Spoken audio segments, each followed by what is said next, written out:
Korea's rival parties are continuing to wrangle over a number of contentious bills. Unless the two sides agree to work together, thousands of pending bills could be scrapped in the coming months. With the second anniversary of North Korea's execution of Jang Sung-taek on the horizon, we take a closer look at the effectiveness of Kim Jong-un's reign of fear within the regime. First, in a rare national address, US President Barack Obama vows to destroy the Islamic State group, but says the US should not be drawn into a long and costly ground war. Stay tuned for these stories and more.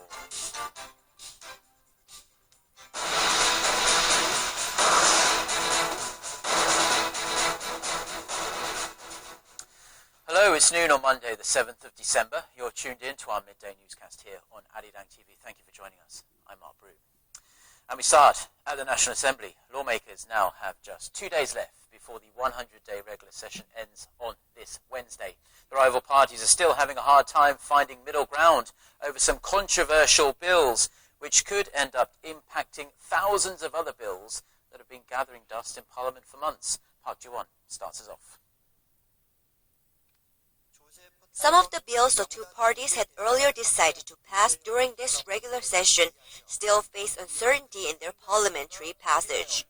The leaders of rival parties had agreed earlier this month to pass a set of bills within this regular session. These include the Counterterrorism Act, a bill on the protection of North Korea's human rights, and an act promoting the service industry.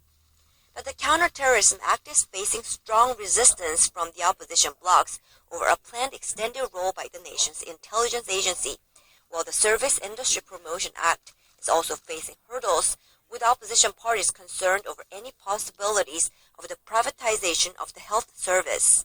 Regarding the 5 labor reform-related bills the rival parties earlier agreed to pass at the next extraordinary session, the presidential office and the ruling party are pushing the opposition bloc to have the bills passed within this year. This is because although extraordinary sessions are expected to be held later this month and over later months, once the 100-day regular session ends this Wednesday, bipartisan negotiations over bills at the standing committee stage will not be easy, as most lawmakers plan to focus on their upcoming election campaigns. As of now, over 11,000 bills are pending at the Assembly. These will be automatically lost at the end of next May, when the new assembly is formed with newly elected lawmakers from next April's general elections. Park Ji-won, Arirang News. Now, 5 South Koreans have been included on Bloomberg's list of the world's 400 wealthiest people. And something interesting to note is that the South Korean billionaires' combined wealth exceeds the GDP of the country not too far away. Kim Min-ji has more. South Korea's 5 richest people have more money than North Korea's GDP. According to Bloomberg's Billionaires Index, 5 South Koreans made the list of the world's 400 richest people. They are Samsung Group Chairman Lee Gun-hee, Amore Pacific Chairman Seo Kyung-bae, Samsung Electronics Vice Chairman Lee Jae-yong, Hyundai Motor Group Chairman Chung Mong-gu, and SK Group Chairman Choi Tae-won. Combined, their assets make up $36.4 billion. According to Statistics Korea data, that's more than 18% higher than the GDP of North Korea, which stood at just over $29 billion last year. These 5 make up almost 3% of the South Korean economy. To give the figure some context, Korea's richest person, Lee Gun-hee's wealth, stood at $11.9 billion. That means he could buy 30,000 Ferrari 458 Spiders. The world's richest was none other than Bill Gates, the co-founder of Microsoft, whose assets stood at $83.4 billion. Fashion brand. The world's richest was none other than Bill Gates, the co-founder of Microsoft, whose assets stood at $83.4 billion. Fashion brand Zara owner Amancio Ortega ranked second, followed by Warren Buffett of Berkshire Hathaway. Kim Min-ji, Arirang News. Now, US President Barack Obama gave a rare televised national address from the Oval Office on Sunday night local time, setting out his plans to deal with the threat posed by the Islamic State group. This comes after a radicalized Muslim couple killed 14 people in a mass shooting in California last week. In his only 3rd Oval Office address since taking office, Obama acknowledged the attack was an act of terrorism and outlined how the government is continuing to tackle ISIS in Syria and Iraq. The US leader said that through a combination of continued airstrikes, providing assistance to local forces, moderate forces that is, and working with international allies, ISIS will be destroyed. But Obama ruled out a ground war in Syria or Iraq. He also called on Congress to address issues on gun control, such as prohibiting suspected terrorists on no-fly lists from buying firearms, as well as making it harder to buy powerful assault weaponry. Now, Korea's tech-heavy secondary bourse, the Kosdaq, has recorded the 7th largest rise of 60 stock markets worldwide. According to Bloomberg data, as of December 4th, the Kosdaq recorded a 26% rise, while the Korea's benchmark's Kospi rose 3% to rank 24th. Venezuela's stock market recorded the highest rise at nearly 240%, and this was largely due to the collapse of the Venezuelan currency and an annual inflation rate of over 100%. Venezuela was followed by China's tech stocks and Argentine stocks. Now, traffic has been snarling in areas around the Sohae Grand Bridge, which was closed down last Thursday after a fire broke out. Officials say repairs began on Saturday, and are expected to take 20 days. The bridge should partially reopen on Christmas Day.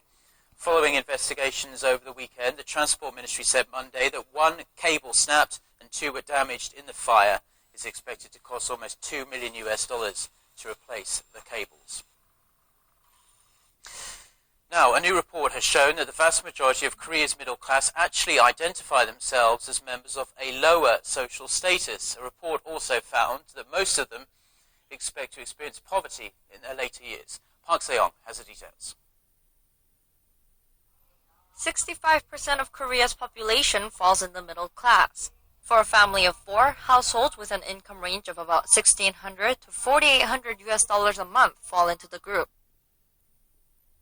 1 cable snapped and 2 were damaged in the fire. It's expected to cost almost $2 million to replace the cables. Now, a new report has shown that the vast majority of Korea's middle class actually identify themselves as members of a lower social status. A report also found that most of them expect to experience poverty in their later years. Park Se-young has the details. 65% of Korea's population falls in the middle class. For a family of 4, households with an income range of about $1,600 to $4,800 a month fall into the group. Statistically, those who earn between 50 and 150% of the median income are categorized as middle class. However, according to a survey by a local research institute, most middle-class Koreans identify themselves as lower than middle class. Based on responses from over 1,100 middle-class households consisting of 2 or more members in their 30s to 50s, only 1 out of 5 Koreans consider themselves middle class. And many had even more serious concerns about their futures. Nearly half of those surveyed said they were unprepared for life after retirement, and 40% expected to fall into the low-income sector during their later years. Most people think they're in a worse situation than they really are. Because of this, people are more likely to drop out of the middle class after retirement. In order to maintain their middle-class lifestyle, the researchers are encouraging households to accumulate assets that provide income after retirement. Park Se-young, Arirang News. Now, North Korean leader Kim Jong-un came to power in late 2012 after his father Kim Jong-il died. One of Kim's methods of consolidating power was to instill terror in his inner circle by purging and executing a number of his close aides. But how effective has it been, and could it end up backfiring on the North Korean leader? Connie Kim has this report. On December 13, 2013, North Korea announced that Chang Song-taek, uncle to Kim Jong-un and once regarded as the second most influential man in North Korea, had been executed.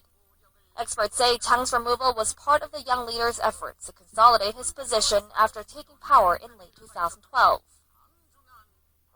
Kim Jong-un removed the threat of a potential uprising by getting rid of one of the regime's most powerful men. He was seeking stability in the short term. The North Korean leader's reign of fear continues to this day. He had Hyun Young-chul, the country's defense chief, executed in April, and recently sent another member of the nation's core elite, Workers' Party Secretary Choi Ryong-hae, to a rural collective camp for re-education. The Seoul-based Institute for National Security Strategy believes nearly 100 high-ranking North Korean officials have been executed since Kim took power some 3 years ago. That's 10 times more than his father had executed during the first 4 years of his rule. While the spate of executions and purges seem to have worked thus far, some experts believe a backlash is inevitable. A source familiar with goings-on inside North Korea said Kim's reign of terror has numerous high-level officials planning their escape from the country. Some are also said to be uneager to take high-ranking positions, fearing the potentially deadly consequences down the road. Many experts say it's probably too early to say whether Kim's politics of fear have made his position more stable or more shaky. But most agree the repeated executions may end up backfiring on Kim Jong-un at some point. Connie Kim, Arirang News. Now, travel around Korea is expected to undergo a transformation from next year as aviation companies are set to begin operating small passenger jets in regional areas. The new air taxis will significantly reduce often long travel times. Iji-won has more. This is a small regional jet that can sit 50 passengers. With a speed of 900 kilometers per hour, it will reduce what was a 6-hour express bus journey between Yangyang County and Gimhae City to less than an hour. A one-way ticket will cost about $77, approximately twice the bus fare. The company introducing the service will begin operations from as early as next year. It also plans expanding its operations to Jeju Island in time for the 2018 Pyeongchang Olympics. With a speed this fast, it will only take 30 minutes to get anywhere in South Korea, and 50 seats are just right for the Korean market. Other companies are also jumping into the market. In May, another small air transportation company bought this jet to operate from Ulsan Metropolitan City and Pohang City to Gimpo City. The government is also looking to introduce a similar service for Ulleungdo Island and Huksan-do Island within the next 5 to 6 years. This would turn a 5 to 9 hour trip involving trains, buses, and boats to a quick 1-hour plane ride. The government plans to build a short 1,200-meter runway on each island. The plan is to minimize difficulties in traveling to and from these islands for both residents and tourists, and hopefully boost the domestic economy. Also, it will be of great use in monitoring illegal fishing vessels and rescue actions. The government says it will seek residents' opinions on the project and will work to minimize environmental damage. Iji-won, Arirang News. Now we are approaching the end of the year, and that means it's time for some of 2015's biggest blockbusters to hit cinema screens in Korea. For a rundown of the movies to watch out for this month, Kim Ji-yeon reports. There's a lot of movies to look out for this winter. One of them is The Tiger, which centers around the Joseon Dynasty's last tiger and the best gunman of the times, played by star actor Choi Min-sik. The movie cost nearly $15 million to make, most of which went into refining the CG to make the tiger look as realistic as possible. I really like the showdown between those who tried to preserve nature and those who wanted to destroy it for their own greed. Another star of Korea's silver screen is Hwang Jung-min, who is starring in the upcoming film The Himalayas. It's a story about an expedition team that tries to recover their fallen colleague from the mountain range. Parts of the movie were actually filmed in the Himalayas, meaning production didn't come cheap. I always think people power is the most important source of energy in a mountain. That's what I felt when I read the scripts and while shooting in the Himalayas. The Magician is ready to draw in moviegoers at the end of the year. It stars Yoo Seung-ho, who's sure to win the hearts of female audiences. The movie plot centers around love and confrontation between top magicians during the Joseon Dynasty. On the Hollywood scene, legendary actor Harrison Ford joins a mix of old and new stars in the highly anticipated release of Star Wars: The Force Awakens. There's a high chance The Tiger and the Himalayas will be big hits in the box office this winter, as Korean movies have regained traction. It will be a fight between Korean movies against the Star Wars movie. Korean movies Assassination and Veteran both attracted more than 10 million viewers this summer. Kim Ji-yeon, Arirang News.